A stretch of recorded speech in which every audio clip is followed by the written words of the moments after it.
The ground feels faithful beneath your feet. Soft carpet or cold stone, warm grass or sunlit sand, it holds you. Each step, each pause, each night you lie still in your bed, it stays. You never expect it to move, and yet it does. Not fast, not with urgency, but with the unhurried patience of something that knows time differently. Beneath the quiet of your room, beneath the streets and soil, beneath the mountains and oceans, Earth is shifting. It has been always. You are a traveler on a giant stone raft, carried gently on a current too slow to feel, drifting through deep time. Let yourself lie still, but let your mind walk deeper. Close your eyes and imagine the planet beneath you, not as a still ball, not as a silent rock, but as a layered, breathing body. The crust, what you stand on, is just skin. Thin, cracked in places, floating like a jigsaw on molten rock. You are not walking on the earth, not really. You are walking on the pieces of earth. Pieces that shift, press, pull apart, and slide under each other. A quiet, eternal puzzle rearranging itself. The continents are not fixed. They are not where they began. Once, long ago, they were all one. Pangea. One great continent, like hands held tight before parting. Now they drift slowly apart, carried on plates that ride the mantle like lily pads on a hidden pond. And the world changes shape, not in years or lifetimes, but in centuries, in ages, in movements so slow. You would never notice in one lifetime, but the earth remembers. This motion, this great drift of continents, is not chaos. It is a rhythm, a breath too wide for lungs, a dance too slow for eyes. Imagine now the floor of your room tilting gently, not enough to startle you, not enough to break anything, just enough to remind you. It is not still. The planet under you is turning, stretching, shifting. Beneath your bed, miles below, heat rises in slow columns from Earth's deep heart. This is convection, a slow, swirling motion of heated rock. Soft and viscous, though it looks like stone. That motion pushes the plates above, nudging them apart in some places, colliding them in others, sliding them side by side in quiet friction. You do not feel it, but it shapes your world. It builds mountains. It opens oceans. It fuels volcanoes and cracks the land with trembling fingers. All from this deep, unseen stirring, like the steady breath of something asleep. And you, lying still on your own bed, begin to feel small, not in fear, but in wonder, like a whisper inside something vast, like a dream inside a dreaming earth. When you stand by the edge of the sea, you are looking at a plate's border. When you touch the trunk of a mountain, you are placing your hand on the memory of collision. When you feel a quake beneath your feet, you are hearing the earth speak in tension and release. You begin to see the planet as alive, not with thoughts, not with pulse, but with a rhythm all its own. It is a patient aliveness, a kind that builds worlds not in days, but in eons. And so you wonder, what would happen if it stopped? What if the plates locked in place? No more motion, no more drift? Would the mountains stop growing? Would volcanoes fall quiet forever? Would the oceans forget their shape and the continents sleep where they are? The earth beneath your dreams is still moving. But if it froze, truly froze, the balance of your world might begin to shift. For now, the crust continues to slide in silence, as you lie quietly above, wrapped in blankets and questions. And as your breath settles, you feel something deep below, not as a sound, not as a tremble, but as a knowing. You are not sleeping on a stone.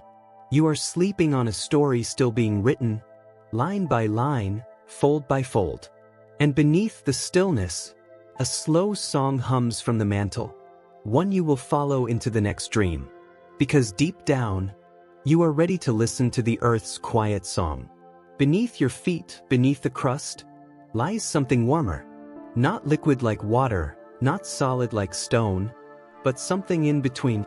A slow, glowing flow that never stops moving. This is the mantle, a hidden ocean of rock that moves like breath, rising and falling in waves too wide to see. You drift gently downward in thought, floating into the silence where Earth's heartbeat lives. The crust above is broken into plates, but the mantle beneath is whole, a blanket of motion, soft with heat, steady with purpose. Here rock does not stay still. It rises when warmed near the core, cools near the crust, and sinks again. An ancient cycle called mantle convection. Not fire, not lava, but slow motion made from stone. You imagine your hand reaching into warm honey, thick and slow and glowing softly. That is how the mantle moves. It carries the continents gently on its back, nudging them across the face of the earth. And though it cannot speak, the mantle sings, not with words or melody, but with motion, a song in heat and pressure, a lullaby in magma, a rhythm in rising and falling stone. This song is old, older than mountains, older than oceans, older than anything you know. It began when the earth was young, still forming, still molten, when heavier elements sank and lighter ones rose, and the inside of the planet began to stir. This stirring never stopped. Like a pot left on a low flame, the earth simmers from within, not boiling, not rushing, just steady heat from radioactive elements, slowly breaking down in the deep. You might never feel this heat, but it touches everything. It builds new crust at the ridges where plates pull apart. It melts old crust as it sinks into deep trenches. It lifts land and reshapes seas. All from this one soft engine, the slow churn of the mantle. And you rest above it all, like a leaf on a drifting stream. Unaware, perhaps, but carried just the same. The next time you touch a stone warmed by the sun, remember that warmth lives much deeper, hidden in places no hand can reach. And it never cools completely. Now picture a place deep below the sea, a mid-ocean ridge, where two plates drift apart, and magma rises up to fill the gap. New crust is born there, soft at first, then solid. It pushes older crust outward, gently, like pages turning in a book. You float past this place in your mind, watching magma rise like breath, watching continents slide like clouds. And it all begins here, with heat, with motion, with the silent song of the mantle. If this song were to stop, the plates above would fall still. The puzzle of the continents would lock in place. No new crust would rise. No mountains would grow. No oceans would change. The planet would not die, but it would quiet, its rhythm dimmed. You wonder what silence would mean, not for ears, but for the earth.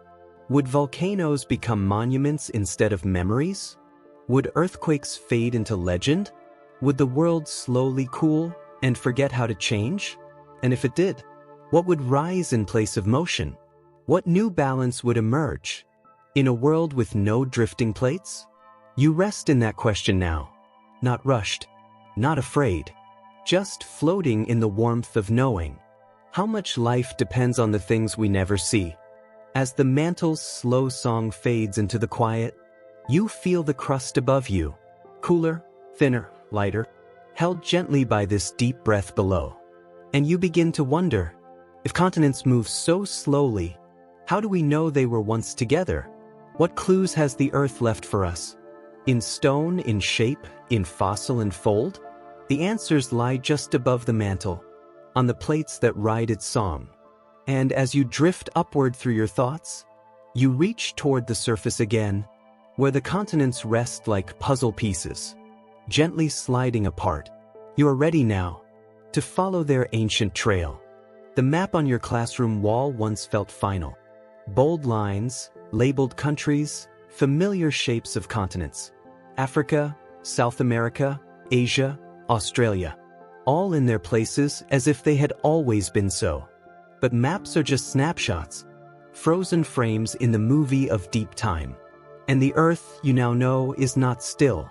It shifts, remembers. And the continents, they move. You lie quiet now, And imagine those shapes not as fixed landmasses, but as pieces of a drifting puzzle.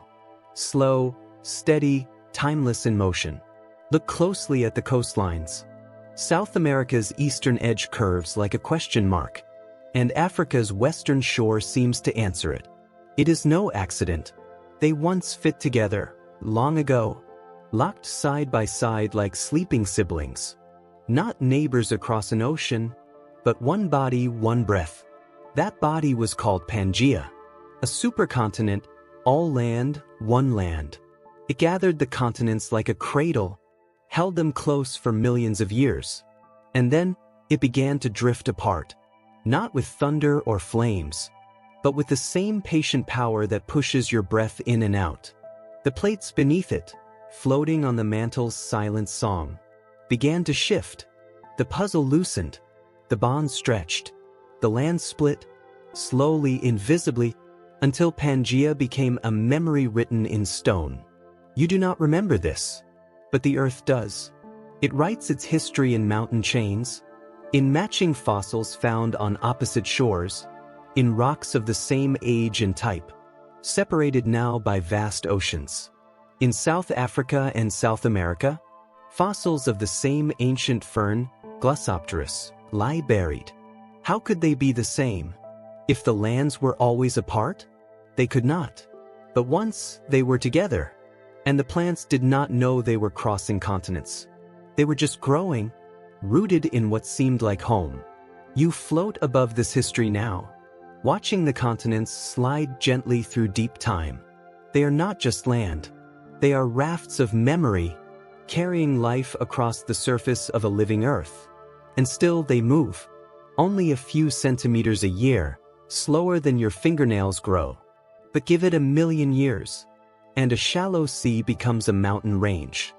Give it 100 million, and continents trade neighbors like drifting ice. It is hard to see motion so slow, but motion it is. Relentless, quiet, real. You picture the plates now, not like sharp jigsaw pieces, but like thick, uneven slabs, bumping gently, grinding softly, sometimes locking, sometimes sliding past one another. And every motion tells a story. When plates pull apart, ridges rise, new crust is born. When they collide, mountains grow like wrinkles in time. When they slide sideways, tension builds, and sometimes releases with a quake. So the puzzle is not only about shape. It is about energy, about time, about change. But what if it stopped? What if one day the puzzle froze mid-movement? Continents caught mid-drift, locked in a single pose. No more parting, no more colliding. Just stillness. Would the Earth grow quiet? Would the crust relax into silence?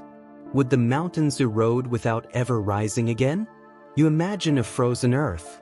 Not cold in temperature, but in motion. A planet paused. A puzzle never finished. The ocean basins would stay as they are. The ridges would stop spreading. The trenches would no longer pull crust downward. And the crust, would grow old. Without new crust to replace the old, Earth's skin would wrinkle and wear, like pages left in the sun. You breathe slowly, settling into this idea, not with fear, but with a soft curiosity. You understand now. Motion is memory. Movement is life. Even in stone. You are ready now to look closer at the mountains this puzzle leaves behind. Monuments to every push, every fold, every piece that ever tried to fit. You close your eyes and a mountain rises in the distance. It does not rise quickly. It swells like a breath held for centuries, lifted slowly by forces you will never see, but which shape everything you know. Mountains are not born in silence. Though they grow slowly, almost invisibly, they are the wrinkles of a restless earth, the record of collisions deep beneath your feet. You lie still and feel your body soften, but the earth, beneath it all, is never truly still. Picture two great plates drifting toward one another. They do not slam like fists. They press, lean, resist, until one lifts, until rock folds like fabric, until a mountain is born. The Himalayas, sharp, snow-covered, sacred, did not leap from the ground.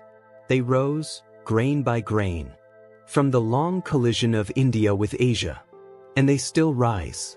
A few millimeters every year, but rise they do.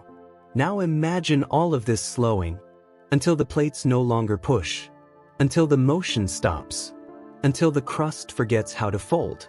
In that stillness, the mountains would begin to exhale, not in sound, but in shape. Wind would wear them down. Rain would smooth their edges. Ice would carve them. Time would pull them gently back toward the sea. Without tectonic motion, mountains would have no reason to rise. They would be memories only, monuments left behind by a world that once moved. You run your fingers across the ridges of your imagination. Alps, Andes, Rockies. Each one a place where plates met and whispered against one another. Each one a breath, paused mid-rise. Some mountains rise from collision, others from subduction, where one plate slides beneath another, melting the lower one, creating volcanic arcs that grow tall and fierce. And if the plates stopped, those volcanic mountains would stop too. No magma would rise. No new rock would cool and harden. The fire within would fall silent. But even in silence, the mountains would speak. They would hold the shape of tension, of pressure long spent. Their layers would tell stories, folds of once flat seabeds, fossils now found high above the clouds. Yes, there are seas in the stone.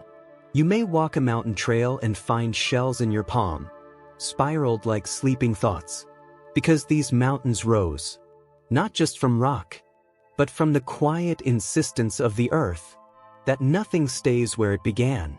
Even the tallest things are temporary. Even stone breathes, if you wait long enough. But in a world where continents no longer drift, no new mountains would form, and slowly the old ones would fade.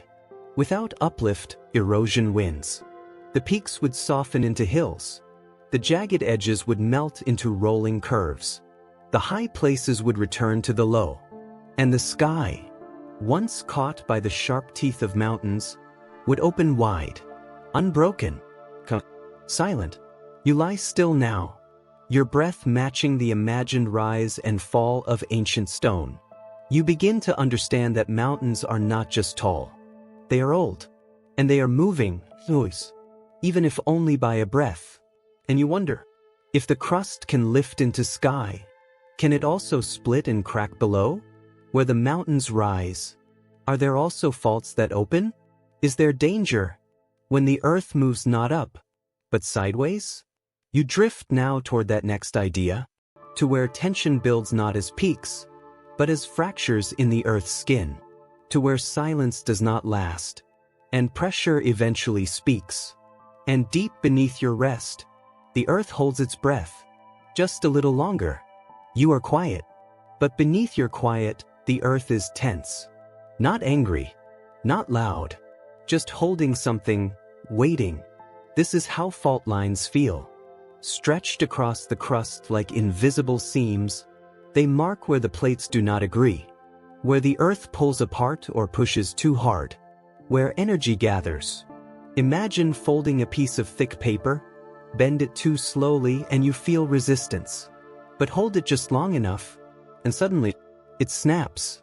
Faults are the earth's tension lines, and earthquakes are its size. Not roars, not rage, just pressure released after being held too long. You float downward in thought, beneath cities and soil, into the deep stillness between two shifting plates. Here, the crust is not solid peace. It is patient strain. You imagine the San Andreas Fault, a long, quiet scar slicing through California. Most days but the two sides of the fault are not still. They slide past one another, barely, building stress inch by inch. And then one day the stress becomes too much. The fault slips. The earth shakes. Not because it is angry, but because it cannot hold any longer. Now imagine a world where tectonic motion has stopped. The plates no longer grind or pull or dive beneath one another. At first, it might feel peaceful. No more earthquakes. No more trembling walls. No more shifting ground beneath your bed. But wait, fault lines are not erased by stillness. They are paused, locked in place. If the plates freeze in mid-tension, pressure may still gather, but without the regular, natural release of movement, it builds in silence, unseen. And then, maybe nothing happens for a very long time. But maybe one day, a massive quake, worse than before, because the earth was not allowed to breathe. You understand now? Motion is a kind of healing, a letting go. Stillness, if forced, becomes brittle, and brittle things break hardest. But faults are only one half of the story. Now imagine rising, not shaking, but glowing. A volcano, a mountain with a fire in its heart. It is not just a mountain. It is a valve, the pressure release, a connection between the Earth's deep interior and its sky. Most volcanoes lie on the edges of tectonic plates. That is no accident. At divergent boundaries, magma wells up to form new crust. At convergent boundaries, a sinking plate melts, and molten rock rises. And there, a volcano is born. You imagine Mount Fuji, elegant, calm in silhouette, yet rooted in something powerful. Or Mount St. Helens, once quiet, then suddenly alive. Volcanoes are not always erupting, but they are always connected. Now picture a world without plate motion. The crust stops spreading. Subduction halts. The earth no longer stretches or folds. The magma inside still burns, but it loses its path to the surface. No new volcanoes rise. The old ones go quiet. It sounds safe, but it is not just fire that disappears. It is renewal. Volcanoes release gases. They enrich the atmosphere. They build new land. They fertilize the soil. Without them, the balance shifts. Life above may grow still too. You lie quietly, imagining a sleeping world. No tremble, no ash, no flame, but also no rebirth, no rebuilding, no reshaping, just pressure waiting without purpose. And in this imagined stillness, you feel a strange kind of sadness, not from fear, but from loss. Because the earth, you realize, is not loud because it is angry. It is loud because it is alive. The cracks, the fire, the quakes, they are all signs of movement, of breathing. And as you drift into deeper stillness, you ask yourself, if the ground affects so much above it, what about the air? What happens to the sky, to the wind, to the wandering of weather? When the continents no longer drift, you breathe in slowly, the air around you soft and quiet, and you begin to feel, perhaps even the wind listens to the land. The air feels free. It moves without border, without road. It drifts, it spins, it dances. But even air needs guidance. And that guidance comes from the land beneath. If you lie still and feel the hush of the atmosphere around you, a soft breeze brushing against your thoughts, invisible, weightless, and yet shaped by every rise and dip of Earth's surface. Mountains guide the wind, oceans cool it, deserts warm it, forests soften it, and continents, drifting over time, redraw the paths it follows. Imagine Earth from above, not the bright map of cities and lights, but the slow canvas of weather, clouds curling along coastlines, storms forming over warm seas, winds stretching across continents like long silk threads. These are not random. They are shaped by geography, by where land begins and ends, by how high it climbs, by how far it spreads across latitude and time. The Himalayas block moist air from moving north, casting long shadows of dryness behind them. The Andes catch trade winds, lifting them, wringing out their rain. The Sahara, shaped by ancient tectonics, warms the air above it, sending heat toward the Atlantic. Even the Gulf Stream, a ribbon of warm water and wind that hugs the eastern U.S. coast, exists because continents are where they are, because the Atlantic opened, because the plates moved apart. Without drifting continents, the wind would forget its shape. Now imagine if it all stopped. The plates freeze. No more mountain building. No more reshaping coastlines. No more new sea corridors to stir the sky. At first, the winds would still blow. The sun still warms. The earth still spins. But slowly the patterns would shift, or rather, stop shifting. The jet streams, which weave like dancers between warm and cold, might lock into new routines. Storm paths might harden. Some places might dry forever. Others, dry. Weather, you begin to understand, is not just above you. It is sculpted by what lies below. You picture the great deserts and forests of the world. Their creation not just of rain and sun, but of elevation, collision, erosion. All children of tectonic movement. You breathe deeply now, and imagine the atmosphere as a skin stretched gently over the earth. It molds to every mountain, slips through every valley, curls along the edges of continents like breath around lips. If the continents stop moving, so does the sky's story. And this matters, because climate, that long, slow rhythm of heat and cold, is deeply married to plate tectonics. Volcanoes add greenhouse gases. New land alters albedo, the reflectivity of sunlight. Oceans deepen and widen, shifting currents and storms. Even the ice ages have roots in drifting lands. Antarctica was not always frozen. It only became a cold giant when it drifted to the bottom of the planet, ringed by an ocean that trapped its chill. Still now, you imagine Antarctica in its old place, lush warmth. Then you drift forward in time, watching it freeze as the plates pulled it south. Not by choice, by motion. You begin to see the sky listens to the ground, and when the ground no longer changes, the sky becomes less alive. More predictable, perhaps, but also more brittle, less forgiving, less able to adapt. Even the animals would feel it. Birds whose migrations depend on wind, plants whose seeds ride air to new lands. Life that has always adapted to change might struggle in a world where change no longer comes. You rest in that thought, not with worry, but with wonder. How deeply everything is connected. How the wind in your hair may be answering the shape of a far-off mountain. How the breath in your lungs may have passed through forests born of volcanic soil. You begin to wonder, if the sky listens to the land, do the seas do the same?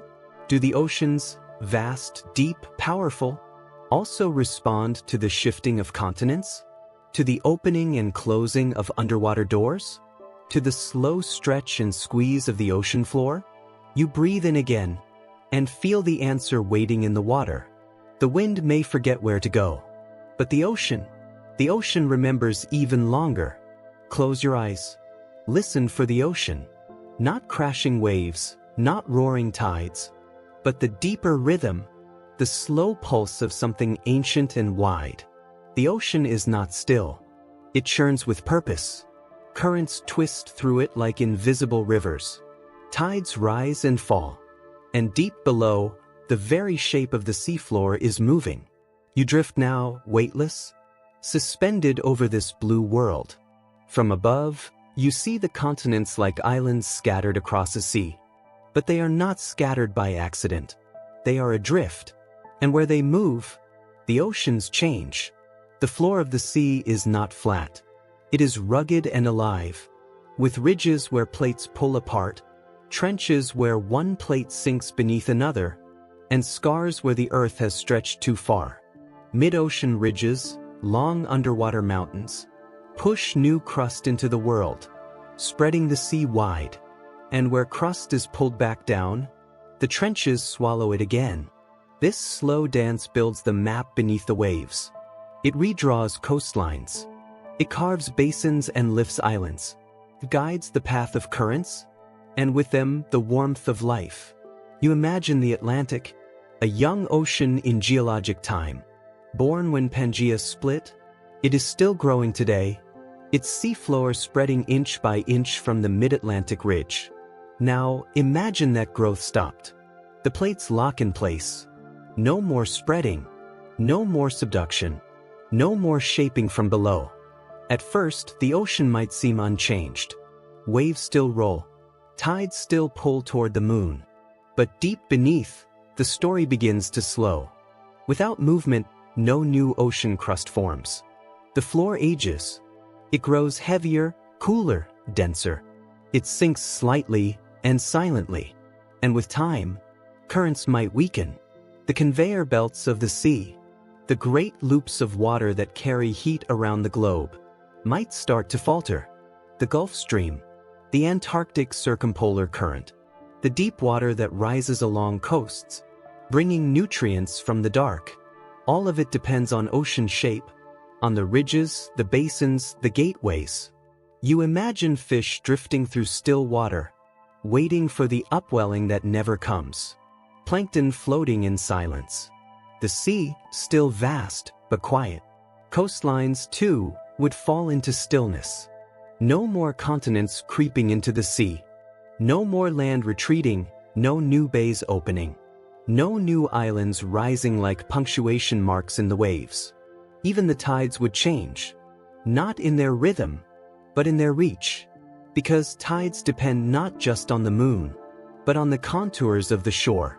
The pole is shaped by every inlet, every point, every underwater hill.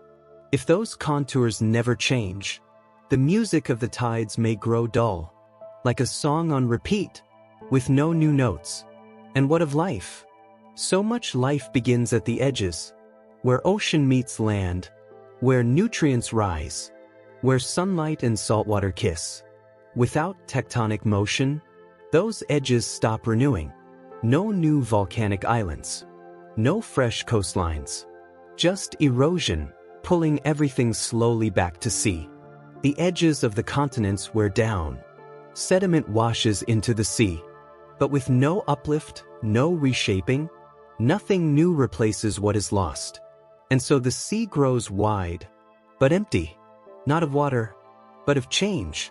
You float now, just above the surface. The sky is soft. The ocean is endless. But you feel the quiet underneath. A stillness that does not comfort, but waits. And in that waiting, you wonder something new. If the ocean forgets how to change, what happens to the land above it? To the forests and fields? To the deserts and ice caps? To the fragile balance of rain and sun? You are ready now to return to land. Not to stone this time, but to life. To the question of how a drifting earth feeds the roots of everything that grows. Life feels boundless.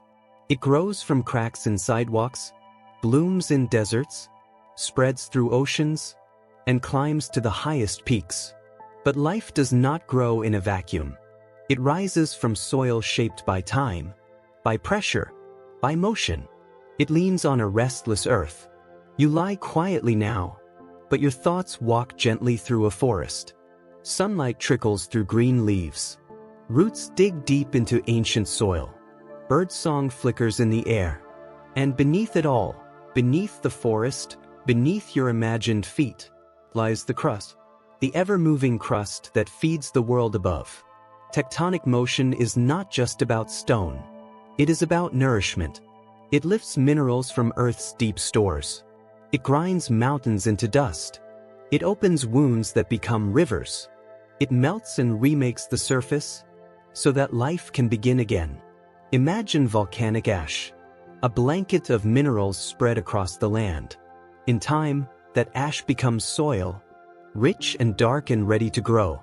Bananas, coffee, grapes, they flourish where the fire once burned.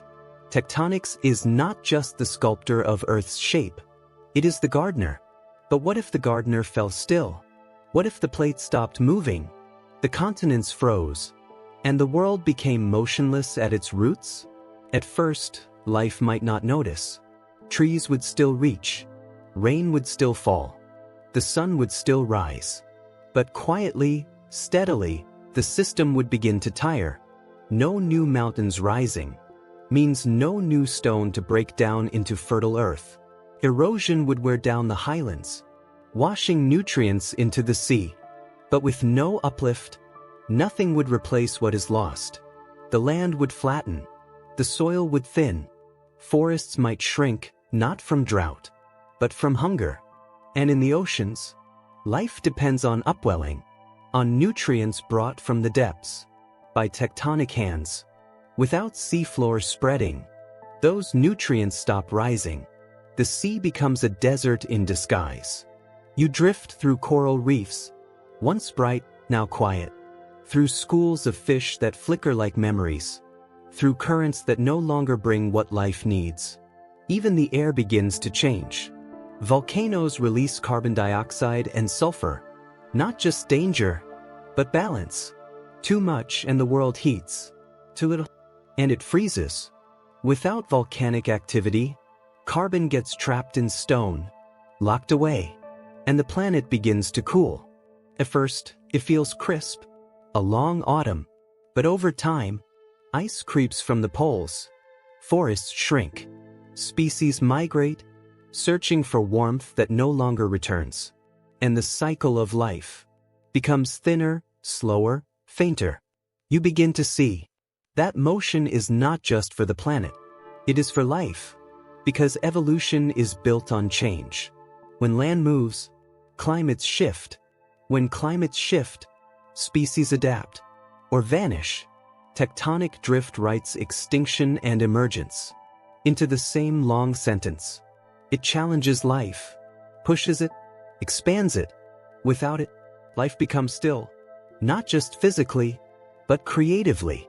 You imagine a world held in place, stable, predictable, but also unchanging. Is that peaceful?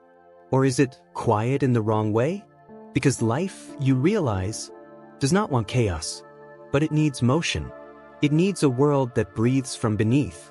And the drifting of continents is the deep breath of the earth.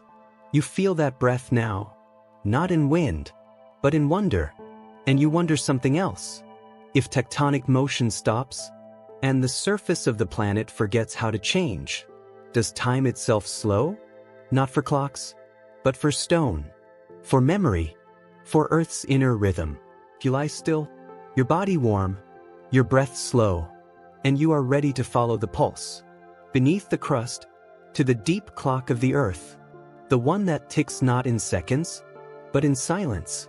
Time as you know it feels tidy, measured in minutes, folded into hours, stacked into days.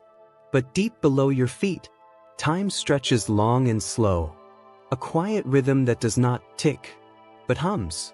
You lie still now, and feel the softness of this deeper time.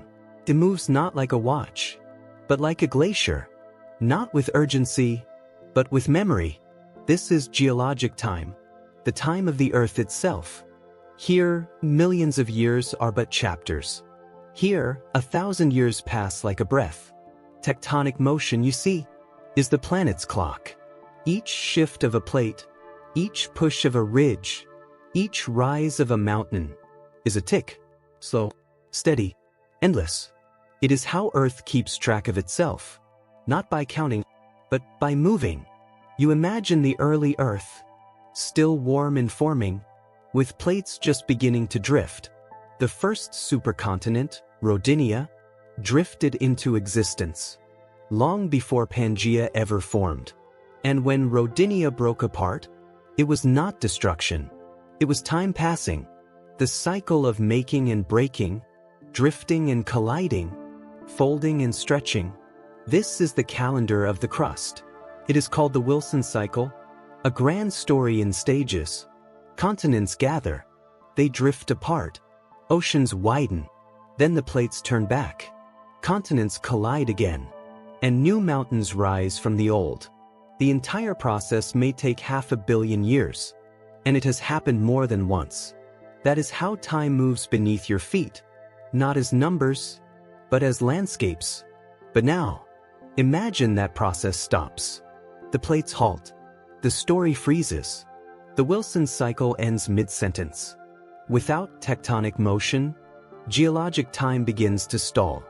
Mountains erode, but are never rebuilt. Oceans hold their shape, but no longer widen or narrow. Volcanoes fall silent. Faults remain still. And the Earth becomes a museum, a place of records, but no revisions. Like a book closed too soon. And yet, time still moves. Rain still falls.